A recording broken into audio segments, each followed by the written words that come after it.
ಇವತ್ತಿನ recipe beans ಪಲ್ಯ ಹಾಗೆ ಜೋಳದ ರೊಟ್ಟಿ ಹೇಗೆ ಮಾಡೋದು ಅಂತ ನೋಡೋಣ ಬನ್ನಿ.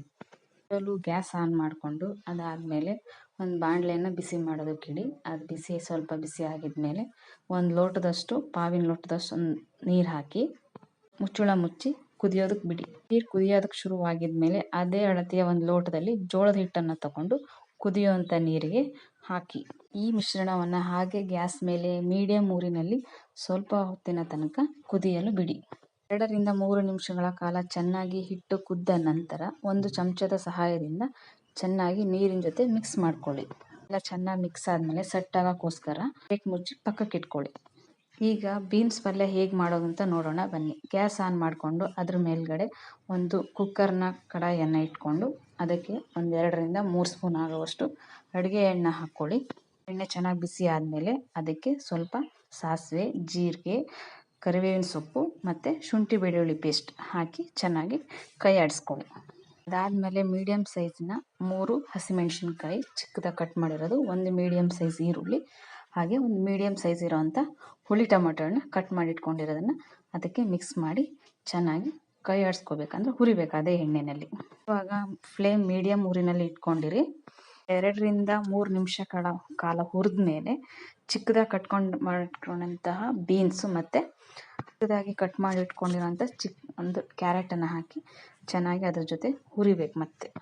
ಮತ್ತೆ 2 ರಿಂದ 3 ನಿಮಿಷಗಳ ಕಾಲ ಮೀಡಿಯಂ ಊರಿನಲ್ಲಿ ಹುರಿರಿ.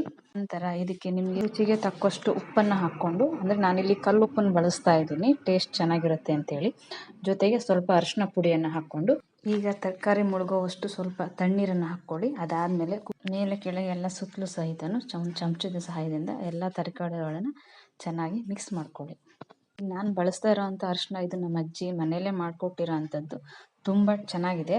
ಬಿಸಿಲಲ್ಲಿ ಬೆಳೆದಂಥ ಅರಿಶಿನದ ಗಿಡದಂಥ ಕೊಂಬನ್ನು ತಗೊಂಡು ಬಿಸಿಲಲ್ಲಿ ಚೆನ್ನಾಗಿ ಒಣಗಿಸಿ ಪುಡಿ ಮಾಡಿಟ್ಕೊಂಡಿರೋಂಥದ್ದು.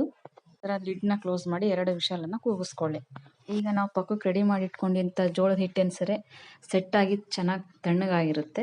ಇನ್ನು ಒಂದು ಬೇಸನ್ಗೆ ಅಥವಾ ಒಂದು ಕೊಣಗೆನಲ್ಲಿ ಹಾಕ್ಕೊಂಡು ಚೆನ್ನಾಗಿ ನೀರು ಮತ್ತು ಹಿಟ್ಟು ಹಾಕ್ಕೊಂಡು ಮಿಕ್ಸ್ ಮಾಡ್ಕೊತಾ ನಾದ್ಕೋಬೇಕು. ಊಟದ ಜೋಳದ ಹಿಟ್ಟನ್ನು ಆದಷ್ಟು ಮನೆಯಲ್ಲೇ ಜೋಳ ತೊಗೊಂಬಂದು ಮಿಲ್ಲಿಗೆ ಹಾಕ್ಸ್ಕೊಂಡು ಹಿಟ್ಟನ್ನು ಪ್ರಿಪೇರ್ ಮಾಡ್ಕೊಳ್ಳೋದ್ರಿಂದ ತುಂಬ ಚೆನ್ನಾಗಿರುತ್ತೆ. ಹಾಗೆ ಮಿಲ್ಲಿಗೆ ಹಾಕ್ಸ್ಕೊಂಬರುವಾಗ ತುಂಬ ನುಣ್ಣಗೆ ಹಾಕ್ಸ್ಕೊಂಬರ್ಬೇಕು. ಊಟದ ಜೋಳ ತೊಗೊಳ್ಳುವಾಗ ಆದಷ್ಟು ಬಿಳಿ ಜೋಳನ ತೊಗೊಳ್ಳೋದ್ರಿಂದ ತುಂಬ ಚೆನ್ನಾಗಿ ಬರುತ್ತೆ ರೊಟ್ಟಿ. ಹಾಗೆ ಇದು ಶುಗರು ಮತ್ತು ಯಾರಾದರೂ ಮನೆಯಲ್ಲಿ ಏಜ್ ಆಗಿರೋವಂಥದ್ದು, ಹೆಲ್ತ್ ಪ್ರಾಬ್ಲಮ್ ಇರೋವಂಥವ್ರಿಗೆ ತುಂಬ ಒಳ್ಳೆ ರೆಸಿಪಿ. ತೋರಿಸಿರೋಂಥ ಅಡುಗೆಗೆ ಸಂಬಂಧಪಟ್ಟಿರೋಂಥ ಯಾವುದೇ ಡೌಟ್ಸ್ ಅಥವಾ ಏನಾದರೂ ಕ್ಲಾರಿಫಿಕೇಷನ್ಸ್ ಬೇಕು ಅಂದರೆ ಕಮೆಂಟ್ಸ್ ಮಾಡಿ, ಅದರ ರಿಪ್ಲೈ ಮಾಡ್ತೀನಿ.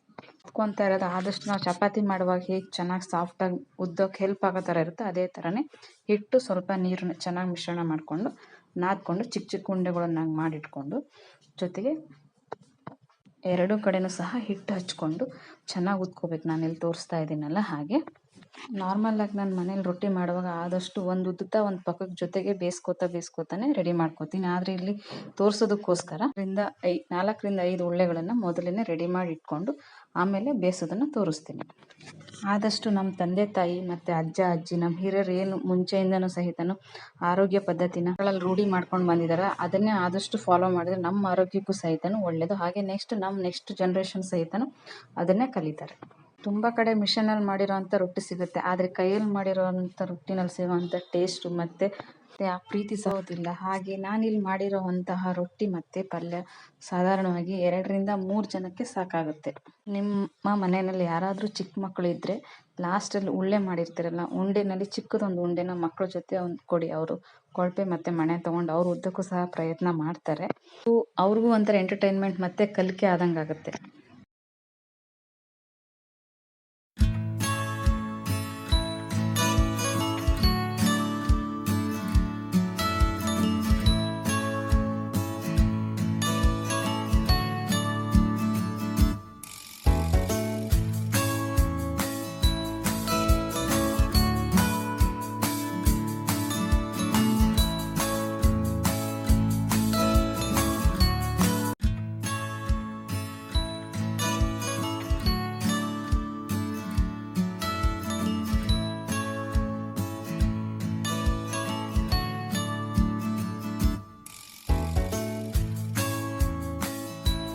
ರೊಟ್ಟಿ ಉದ್ದಿ ಪಕ್ಕದಲ್ಲಿ ಎತ್ತಿ ಇಟ್ಕೊಳ್ಳೋ ಅಷ್ಟರಲ್ಲಿ ತರಕಾರಿ ಸಹ ಬೆಂದು ಹಗವೆ ಎಲ್ಲ ಹೋಗಿ ತಣ್ಣಗಾಗಿರುತ್ತೆ.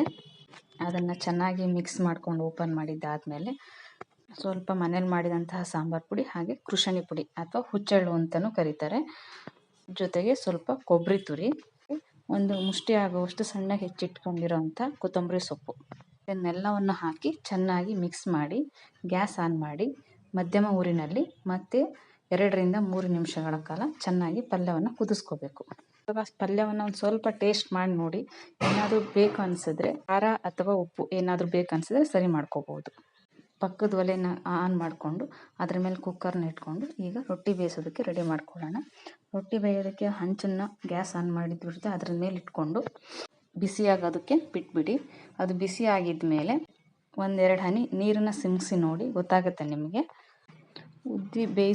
ಉದ್ದಿ ರೆಡಿ ಮಾಡಿ ಇಟ್ಕೊಂಡಿರೋ ಅಂತಹ ರೊಟ್ಟಿನ ಉಲ್ಟಾ ಮಾಡಿ ಒಲೆ ಮೇಲ್ಗಡೆ ಅಂದರೆ ತವದ ಮೇಲ್ಗಡೆ ಹಾಕಿ, ಅದಾದಮೇಲೆ ಪಕ್ಕದಲ್ಲಿ ನೀರು ಇಟ್ಕೊಂಡಿರ್ತೀರಲ್ಲ ಅದರಲ್ಲಿ ಒಂದು ಚಿಕ್ಕ ಬಟ್ಟೆನ ನೆನೆಸಿ ಪೂರ್ಣ ರೊಟ್ಟಿನ ನೀರಲ್ಲಿ ಒರೆಸ್ಬಿಡಿ. ಹಾಗೆ 2 ಕಡೆನೂ ಸಹ ಚೆನ್ನಾಗಿ ರೊಟ್ಟಿನ ಬೇಯಿಸ್ಕೊಳ್ಳಿ.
ರೊಟ್ಟಿ ಮತ್ತು ಬೀನ್ಸ್ ಪಲ್ಯ ಜೊತೆ ಕ್ಯಾರೆಟ್, ಹೆಚ್ಚಿದ ಈರುಳ್ಳಿ, ಮೆಂತ್ಯ ಸೊಪ್ಪು, ಚಟ್ನಿ ಪುಡಿ ಹಾಕ್ಕೊಂಡು.